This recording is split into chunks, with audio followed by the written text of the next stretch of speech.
Good afternoon. I'm Daniel Guest, and welcome to the Imagen Golf Podcast, brought to you by Imagen Golf and PXG. You can go to our site, imagengolf.com, to see all of our offerings, including our free drills, our practice plans, our golf ebooks and videos, or to book a lesson with me at our state-of-the-art studio right outside of Philadelphia, or virtually through our partner, golfliveapp.com. Look, this is a fun podcast for me with respect to all the dumb things that people say on the golf course. I happen to be in a simulator recently, right? Watching someone play a couple holes, actually watching a bunch of people play a couple holes. And, of course, they're on, the hardest courses in the world. They're on Spyglass, they're on the old course, they're on Pebble Beach, which isn't one of the hardest golf course, but you get the idea, right? They're playing some famous course, right?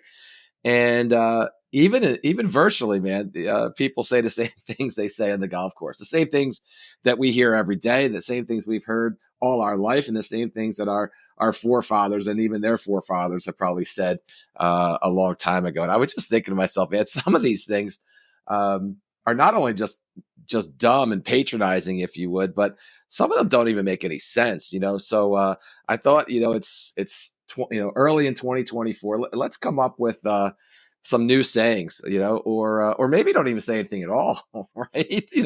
Just have a conversation. I don't know of any other sport.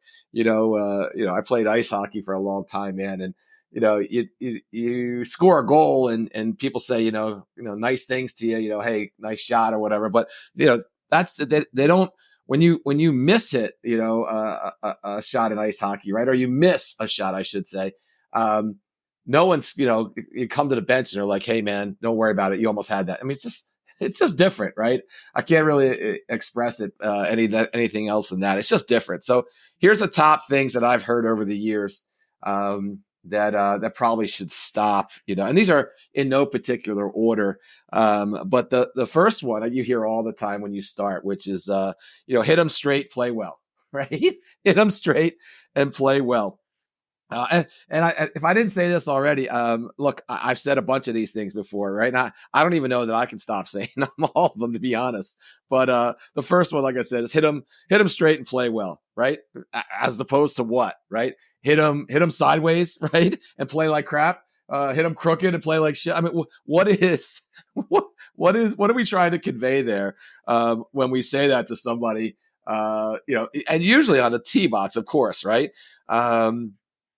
I just doesn't make any sense. Of course, right? Of course, we're trying to hit them straight. We're trying to play well, right? Isn't that the objective of the game? I don't know, man. It's just kind of funny to me. All right. The next one, that's not going to hurt you. I love this one. That's not going to hurt you, right?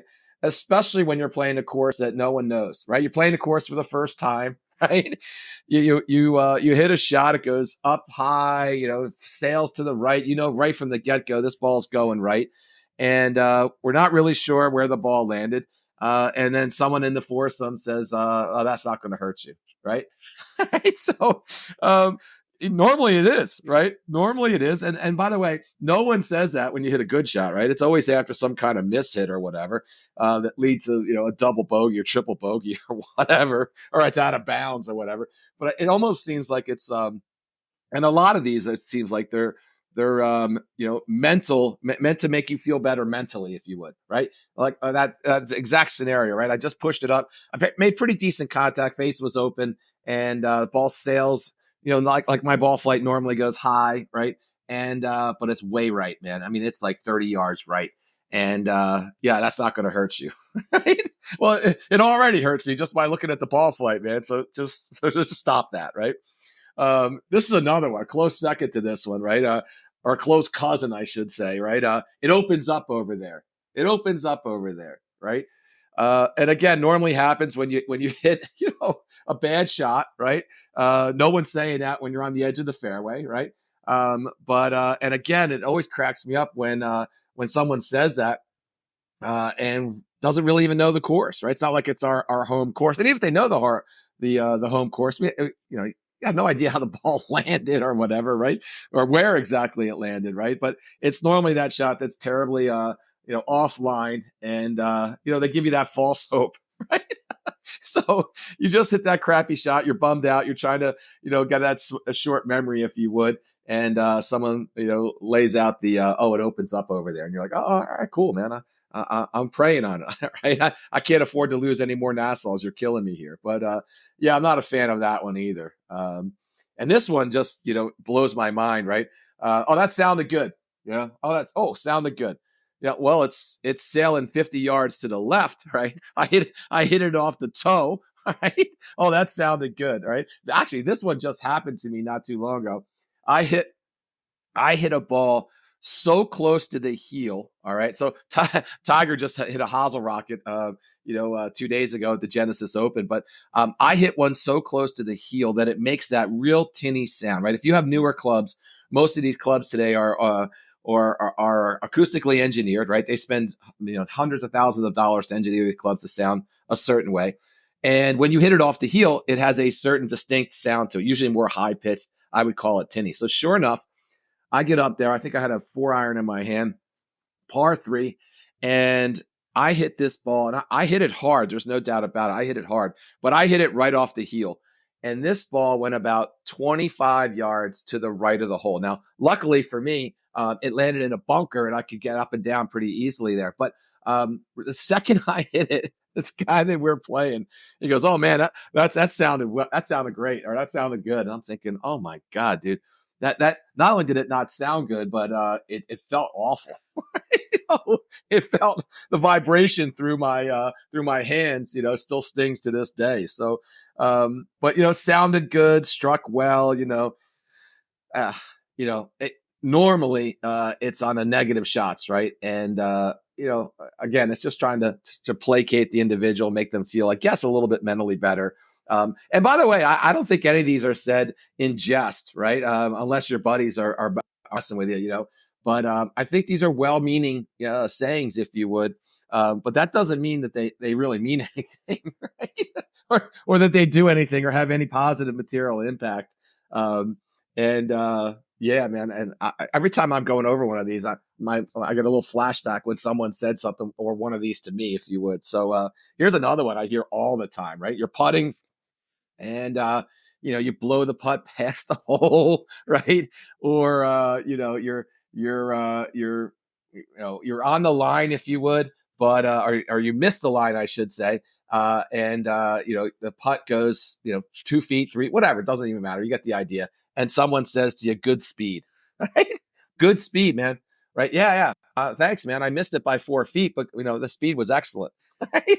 No, um, again, it's just if I was putting from 70 feet, if you would, right, and I lagged it up there, within 3 feet or within 4 feet or whatever, from 70 feet, then that would be acceptable. But for the rest of us, for the rest of the shots, if you would, yeah, I mean, good speed is normally akin to, "Hey, man, you just missed that putt," right? Right? Yeah, nice try, but you just missed it. I'm not a fan of the good speed, right? Here's another one on the putting green. I'm not a fan of. Oh man, you had the line, right? You had the line. If you just hit it or something like that. Normally these are putts that are short, right? Significantly short.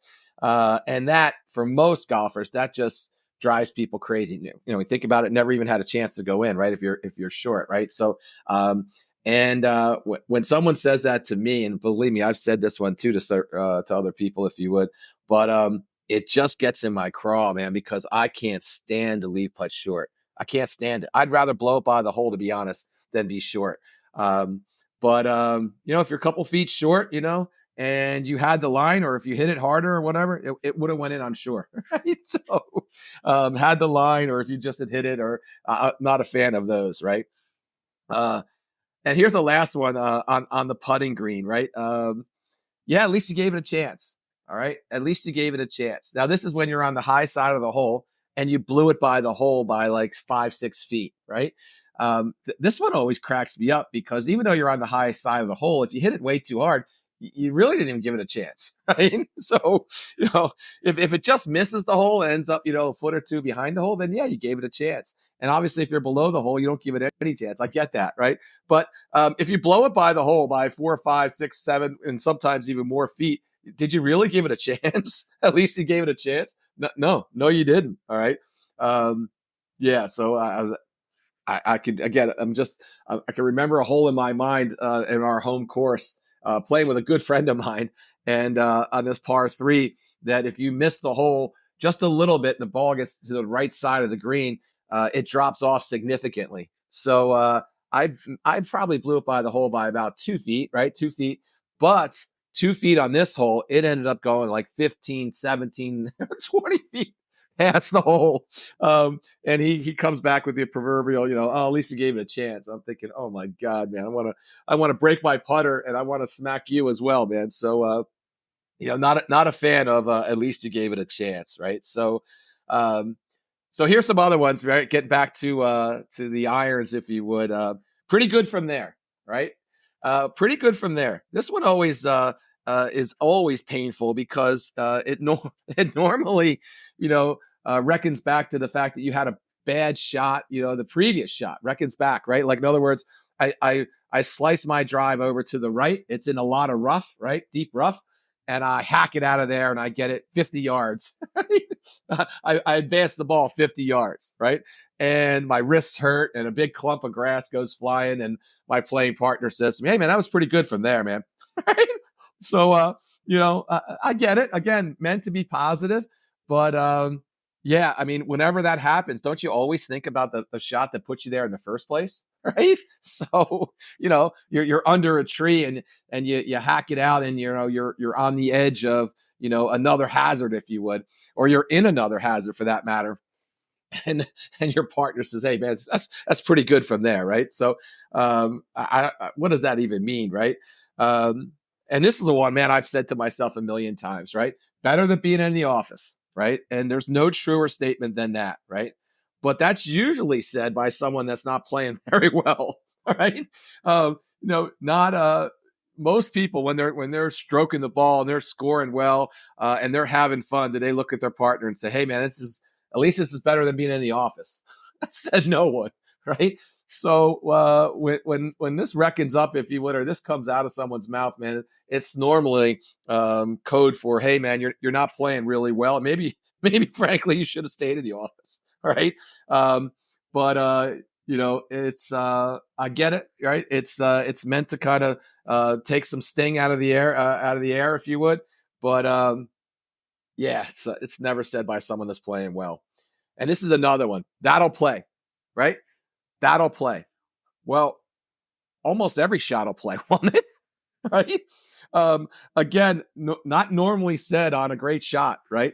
You're on that par five, if you would, right? You got your driver out, and it's 500 plus yards, and you need a good drive here, and you conjure up a worm burner that goes 111 yards. Right?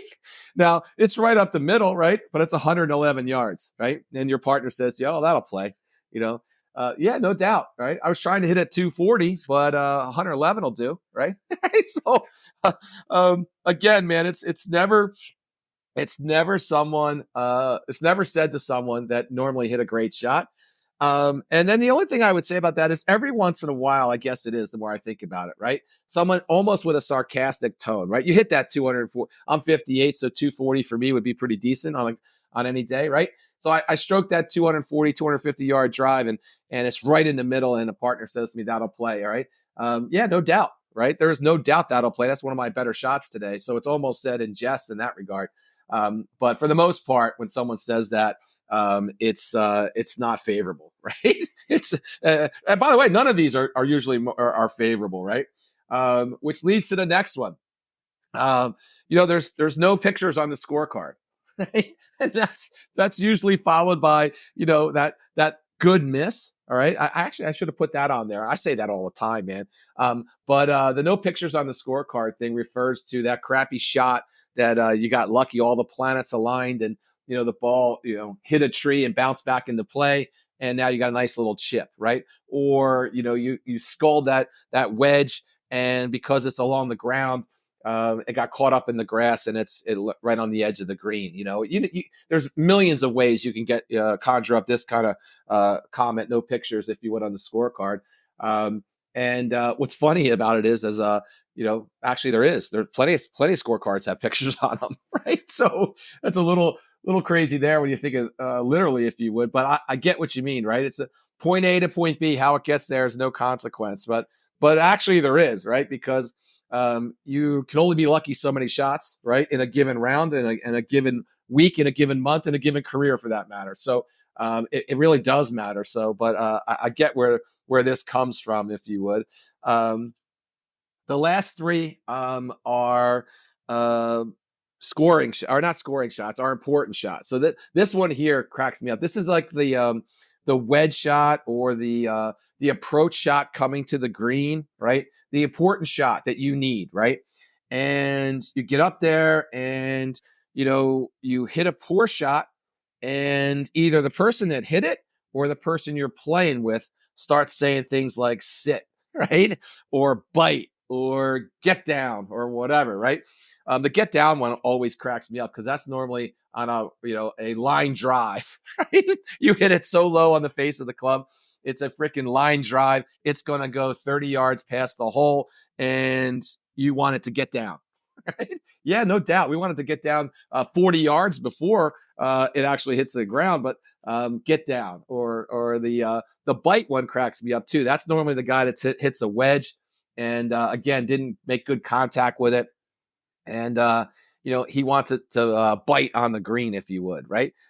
Mind you, it's got no spin on it, right? So it's less than 1,000, or it's less than a couple hundred RPMs of spin, and you need somewhere in the neighborhood of like 8,000 for it to bite, right? So it's got no spin on it, and we're asking the golf gods to get the ball to bite, right? And just when I hear that out loud, man, it just cracks me up. But again, man, I'm guilty of it. I'm guilty of it, of saying it to my own self, right? When I know damn well, I know it's not going to happen, but I'm praying to those golf gods. Here's one that comes in all the time too, off the tee box. Hit a house. I don't even know how that happened, right? How did that vernacular, if you would, get in the golf lexicon? If you hit a house, as if there was a house in the middle of some course, if you would, right? And that was a positive thing. I think what's meant by that is that we want it to just stop. Right? We want to, if you think of it that way, it should be hit anything and just please stop, right? Because it's going to go 80 yards, 2 fairways over if it doesn't, right? But again, I'm laughing at myself, man. And when I'm going through this list here, man, I've said it, right? I don't think I've said it recently. My driver's been pretty good, knock on wood. But yeah, the hit of the house, man. So I'm not a fan. All right. And by the way, I'm going to try to stop saying these. I really am, man. All right. I'm definitely going to try to stop saying these. Right. And then the last one, I I don't even, I don't even, well, I shouldn't say I don't know where this comes from, because the more I think about it, we'll talk about it. But the proverbial "be right," right? Not be right. Well, maybe it is, but I never heard it in the vein of like be the right side of the course, right? It's normally like be the right club. It's normally like be the right shot. Be the right bounce. Whatever. But just the "be right" comment. Um, Again, I don't really understand it a whole lot, right? Because I'm hoping it's right, right? I hope I picked the right club. I committed to the club, right? I practiced this shot before. I know this course before, right? I mean, so yeah, I mean, isn't that the goal, to be right? Right? What's the opposite? Yeah, and maybe that's what we should have done on all these, is just come up with the opposite of every one of them, right? But be wrong, right? So of course, yeah, be right. You know, so I think this one's more said by the individual than the playing partner. But be right is I don't even like I said earlier, man, it doesn't even really make a whole lot of sense to me. So but there they are, man. Like I said, in no particular order, just a little fun, lighthearted podcast, if you would, for a Monday. Let's come up with some new ones, right? We've all heard those, and I'm sure, I think I was only like 14 on that list, if you would, maybe 15. Dude, I am 100% sure there's another 25 that we all have heard, if you would. So if you want, if you feel like dropping a comment, in the notes, if you would, on one that you think we should stop saying, I'm totally down with listening to that or reading that, if you would. And let's make an effort to come up with some new golf sayings, if you would. All right, so look, that's the podcast for today. I really appreciate you tuning in. Please hit the follow button wherever you get your podcast. Be sure to check out our site, imagengolf.com, and you can follow us on all the social media platforms. We're on all of them. And as always, here's to getting you the game you've always imagined.